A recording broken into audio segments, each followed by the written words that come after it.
구약 성경은 이야기식으로 기록되었다 말씀드렸습니다. 구약 성경은 하나님께서 선지자들을 통해서 하나님이 어떤 분이고 어떤 일을 하셨고 또 앞으로 어떤 일을 하실 것이라는 그 스토리를 이야기 형태로 부모들이 그 아이에게 하나님이 하신 일, 또 하실 일들, 구약의 위대한 성경의 인물들이 그들을 통해서 하나님이 어떤 일을 펼쳐셨는가를 부모들은 늘 가르쳤고요. 이런 식으로 구약 성경을 부모들은 이야기 형식으로 아이들을 가르쳤고요.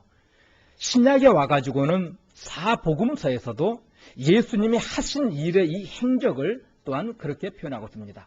그 이후에 사도행전에 와가지고는 제자들이 이 예수를 어떻게 전하고 있는가 그 행전을 기록하고 있고, 그 이후의 말씀은 그 제자들이 예수님을 교리적으로 어떻게 풀어 가르쳤는지 그것을 기록하고 있습니다. 그러므로 우리는 성경을 해석할 때 성경이 어떤 문학 장르를 가지고 기록하고 있는지 그것을 먼저 생각하는 것이 아주 중요합니다. 텔링 스토리를 가지고 교리적으로 풀어간다면 그 사람은 어리석은 성경 해석입니다. 교리적으로 풀어야 될 부분을 이야기식으로 끌고 가고 있다면 역시 잘못 가고 있는 겁니다. 그러므로 성경을 해석할 때는 이 성경 그 본문이 어떤 문학적 장르를 가지고 해석하고 있는지 기록하고 있는지 그것을 봐야 되고요. 또 성경을 볼 때 꼭 기억할 것은 성경 모든 부분은요 대유법을 가지고 쓰고 있습니다. 이 대유법 안에는 환유법과 제유법이라는 있는데요. 좀 쉽게 말할게요. 대유법으로 이해하시면 좋을 겁니다. 이 제유법이라는 말은 저를 표현할 때 저의 신체 한 특정한 부분을 얘기함으로 해서 저를 드러낼 수 있도록 그렇게 말한 거고요.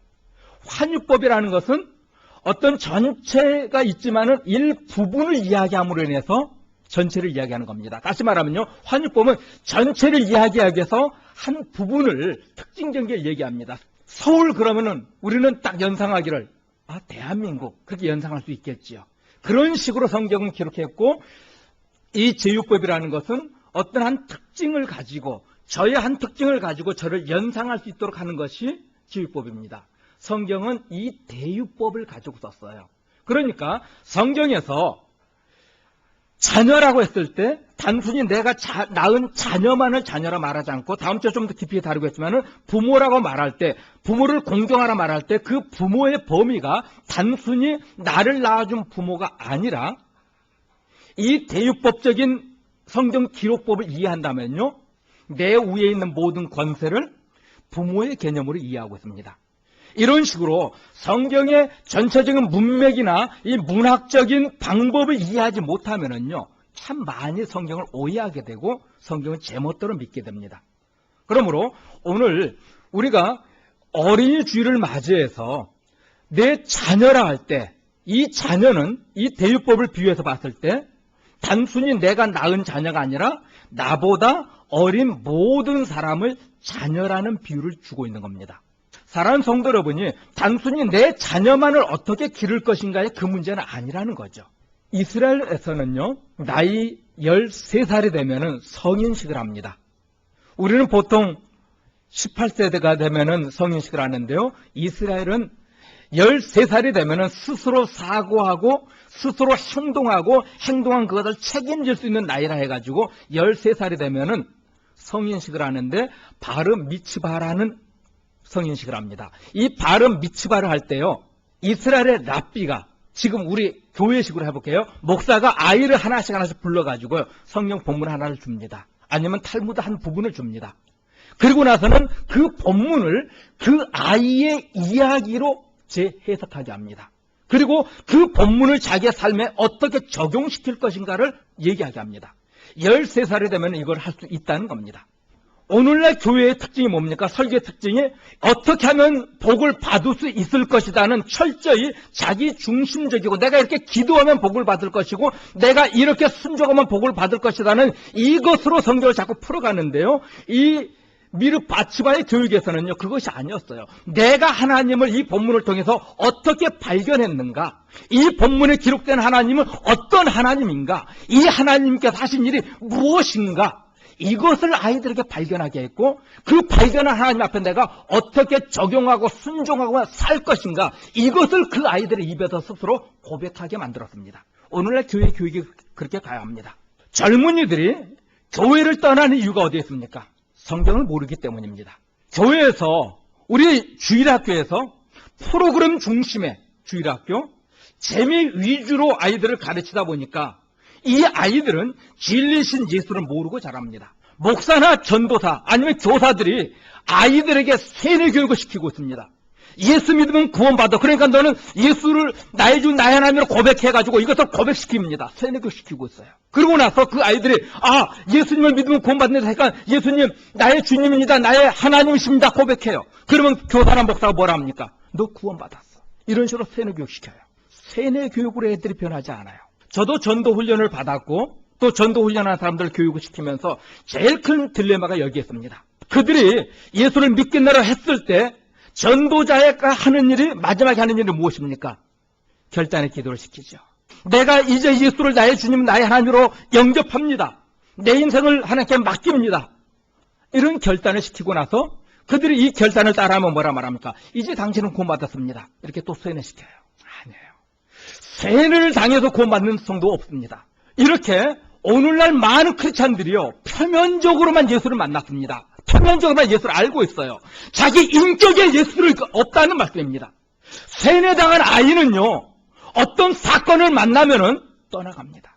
오늘날 교회 아이들이 대학부를 올라가고 청년들이 되어서 교회를 떠난 이유가요, 예수를 인격적으로 그 인생에 정말 위대하신 주님으로 만나지 못했고 단순히 세뇌 교육을 받았으니까 내가 받았던 이 세뇌 교육보다 좀 더 큰 강력한 세뇌 교육이 대학에서 이루어지지 못했습니까? 버리는 거예요. 북한의 아이들이 주체사상 세뇌 교육 받죠. 그들이 한국 사회를 보면 어떻습니까? 충격을 받고 잘못됐다는 거 아니까 떠나버리잖아요. 오늘날 교회가 아이들을 자꾸 세뇌 교육 시키려고 그래요. 교인들을 세뇌 교육 시켜요. 당신은 입으로 예수를 나의 주님으로 고백하면 구원받습니다. 입술로 고백한다는 거기 어디까지 가야 합니까? 입술의 고백이 나오기 위해서는 내 인격이요, 내 삶이 전적으로 하나님을 인정하는 삶이 나오는 것이 인격적인 고백인 것입니다. 이것이 안 나오고 나서 세뇌 교육만 시켜놓으니까는 교인들이요, 삶에 변화가 없어요. 왜요? 아직 거듭나지 못했으니까요. 거듭난 영혼은요, 우리 이제 성령께서 그 마음을 괴롭게 하더라도 순종하게 만들 겁니다. 여러분을 변화시켜 나가실 겁니다. 여러분이 하나님 말씀 때문에 괴롭고 때로는 정말 내가 이렇게 살아야 되는가 하는 이런 갈등이 여러분 삶 속에서 분명히 나타나야 돼요. 안 나타나고 있다면요, 여러분은 아직도 하나님의 말씀 앞에 진실하게 서 있지 못하는 겁니다. 세뇌 교육만 받고 거짓된 이 잘못된 이 세뇌 교육에 속아서 살아가고 있는 것입니다.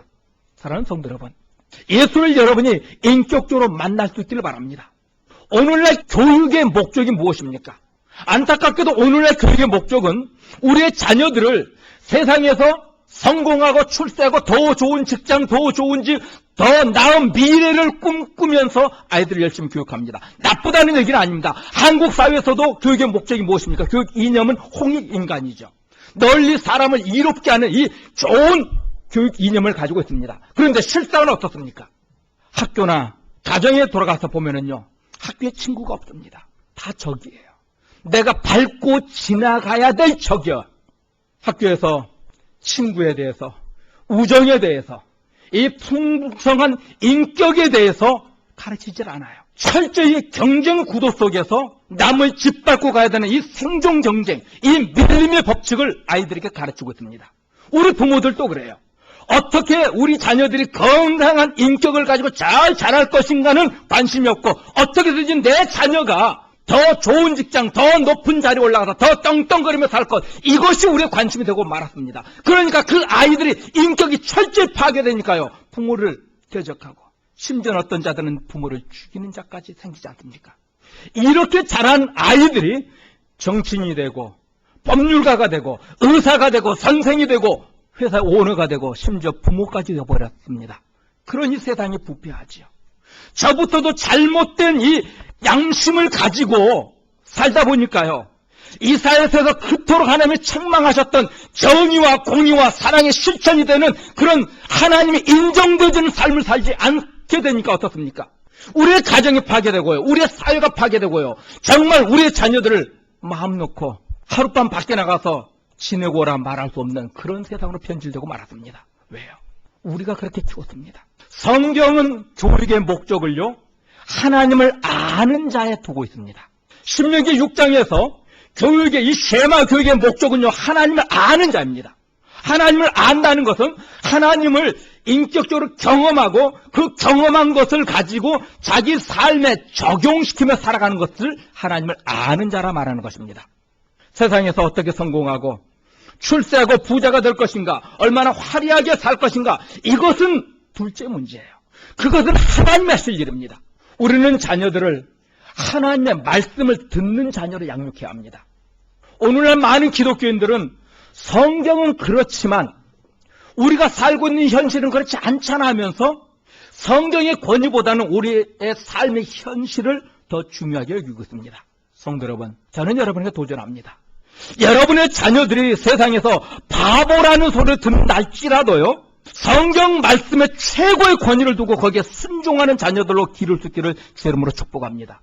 이것이 여러분의 삶의 절대 주권을 인정하는 겁니다. 세상은 그렇지만, 환경은 그렇지만 이렇게 말하는 성도가 아니라, 세상은 이래도 너는 하나님의 자녀니까 내게 손해가 된다 할지라도, 내가 더 힘들게 산다 할지라도 너는 하나님의 말씀에 순종하며 살아라, 이렇게 가르칠 수 있는 용기 있는 정말 성경적인 부모가 되어지기를 주 이름으로 축복합니다.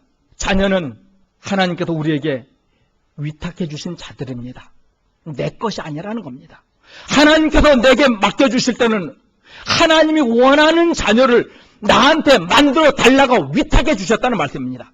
그런데 우리는 우리 자녀를 어떻게 키웁니까? 내가 원하는 자녀를 키우고 싶어 합니다. 내가 원하는 자녀가 아니라 하나님이 원하는 훌륭한 인격자로요, 신앙인으로 키워야 되는데 그거에는 관심이 없이 내가 원하는 자녀 만들려고 하니까 전쟁이 일어납니다. 우리 부모는 내가 원하는 자녀를 만드는 일에 치중해서는 안 돼요. 하나님이 이 자녀를 어떻게 키우기를 원하셨고, 또 하나님께서 이 자녀에게 어떤 은사를 주시고 어떤 탤런트를 주셔서 이 자녀의 삶을 어떻게 이끌어가고 싶은지 그것을 힘써 찾아야 합니다. 이 자녀에게 하나님이 원하는 인생이 있는데 우리는 내가 원하는, 부모가 원하는 인생을 자녀들이 살아주기를 원합니다. 내가 어렸을 때 꿈이 법관 되는 것이었고 내가 어렸을 때 꿈이 의사 되는 것이었으면 자녀에게 그거 요구하고 있잖아요. 그거는 자기의 꿈이었고 자기의 인생이었습니다. 하나님이 그 자녀에게는 또 다른 인생을 요구하고 있다는 말씀입니다. 자녀들이 결혼할 때 성경 뭐라 합니까? 부모를 떠나라 하죠. 그런데 우리 부모들은 어떻습니까? 결혼했는데도 내가 원하는 그런 가정을 요구합니다. 아니죠. 하나님이 원하는 그런 가정을 가지고 갈등하는 신앙인의 가정은 참 적습니다. 내가 원하는 가정을 요구하다 보니까 자녀들과 갈등이 일어나고 사이까지 벌어지잖아요. 사랑하는 성도 여러분, 하나님께서 우리에게 자녀를 주셨습니다. 그 자녀는 내가 원하는 자녀를 만드는 것이 아니라 하나님이 원하는 자녀로 만들어야 합니다. 그러기 위해서 우리는 열심히 그 자녀들을 여러 방면으로 훈련도 해보고 열심히 살펴봐서 그 아이에게 주신 하나님의 비전을 찾아서 그렇게 살아갈 수 있도록 밀어줘야 합니다. 또 사랑하는 성도 여러분, 다니엘과 그 세 친구 사드락과 메삭과 아벳느고, 이 세 친구는 우리의 관점으로 보면 정말 미련한 자들입니다. 왕이 주는 진수성찬을 먹을 수 있는 기회가 있고, 또 왕이 주는 진수성찬을 먹다 보면은 왕의 눈에 띄게 되고 높은 자리에 올라갈 수 있는 출세의 기회까지도 거머 쥘 수 있는 그런 좋은 위치에 있었습니다. 그런데 그들은 어떻게 합니까? 스스로의 믿음을 지키기 위해서 그걸 포기하죠. 여러분이 다니엘의 부모라면 어떻게 했겠습니까? 안타깝게도 오늘날 믿음의 부모라는 사람들마저도요, 믿음을 지키기 위해서 감옥을 갈래, 아니면은 신앙 양심 버리고 출세하려면은 신앙 양심 좀 버리더라도 출세할 것을 가르치고 있습니다. 도무지 하나님은요, 자기 인생의 주인이 되지 못하고 다만 자기 신분을 상승하는, 점프하는 도구로밖에, 그렇게밖에 사용하지 않고 있습니다. 사랑하는 성도 여러분, 하나님을 하나님으로 인정할 때 그 아이들이 행복할 수 있습니다. 신명기 10장에다 보면요, 하나님께서 우리에게 주신 이 모든 말씀은 뭐라 합니까? 내 행복을 위해서 주셨다 합니다. 자녀들이 힘들고 괴롭고 정말 때로는 손해보고 바보 소리 듣는 그 길을 가는 것이 성경적인 삶이란다면요, 그렇게 갈 때 성경은 뭐라 합니까? 그것이 행복이라 합니다. 하늘로부터 내려오는 이 행복을 추구하지 않고 내가 만든 행복을 추구하며 살아갑니다. 내가 만든 행복은요, 나를 배반합니다. 내가 만든 그 물질은요, 오히려 자녀를 망가뜨립니다. 하늘로부터 내려오는 이 복은요, 이 행복은 나도 건강해지고 우리 자녀들도 건강한 인격으로 자랄 수 있게 하잖아요. 어디에다 막 포커스를 맞추시겠습니까? 우리는 철저히 세상 철학적인 이 교육 방법에 물들어 있습니다. 버리시길 바랍니다. 내 아이가 신앙을 지키다가 감옥에 가는 일이 있다 할지라도 그것을 지키라고 권면해 줄 수 있고, 또 여러분도 신앙을 지키다가 사업이 망하는 기회가 왔단다면요, 차라리 망하는 것을 선택할 수 있는 위대한 믿음의 소유자가 되기를 주님으로 축복합니다. 그럴 때 하나님께서 여러분을 복 주십니다. 어떤 복이요? 물론 물질의 복도 주실 수 있고 건강의 복도 주실 수 있지만 무엇보다도 하나님을 아는 자, 하나님이 인정하는 자, 하나님이 주시는 이 기쁨, 이 평강, 이 행복이 여러분의 삶을 지배하는 하나님의 은혜가 강물처럼 흐르는 그런 복을 여러분에게 주신다. 성경은 분명히 약속하고 있습니다. 사랑하는 성도 여러분, 우리가 자녀들을 효도하는 자녀로 키워야 합니다. 안타깝게도 오늘날 부모들이 자녀에게 효도 안 가르치고요, 그런 얘기는 고리타분한 옛날 이야기로 말합니다. 우리 믿음의 사람들은요, 자녀들에게 효도를 가르쳐야 합니다. 힘들더라도 하라 가르쳐야 합니다. 부모 공경하라는 이것은요, 자녀들이 부모를 공경하는 것은 하나님의 권위를 인정하는 겁니다. 하나님은 내 인생의 주인이라는 것을 인정하는 사람이 부모를 공경할 수 있습니다. 하나님의 권위가 인정되지 않으니까 성경은 그렇다 할지라도 내가 당장 먹고 살기 힘든데 내가 부모 만나면 맨날 부딪히고 싸우는데 전쟁하는데 하면서 부모를 몰려하잖아요. 그런 사람은 하나님의 권위까지도 인정 안 하는 사람이에요. 하나님의 명령도 무시하는 사람이에요. 이렇게 하나님의 명령도 무시하는 자가 요한일서 4장 19절에서 21절에 있었던 말씀처럼 이런 자가 어떻게 하나님을 사랑하는 자입니까? 하나님의 권위를 인정 안 하는 자가, 자녀가 부모를 공경하는 이 문제는요, 하나님을 인정하는 자냐 안 하는 자냐 그 열매일 뿐입니다. 그러므로 여러분은 부모를 공경하는 자녀로 가르쳐야 합니다. 부모를 인정하지 않는 자, 공경하지 않는 자는 절대로 하나님을 공경하지 못해요. 세뇌당해서 스스로도 속이고 사람을 속이는 이 거짓된 삶을 사는 자일 뿐입니다. 부모 공경은 하나님의 창조 질서입니다.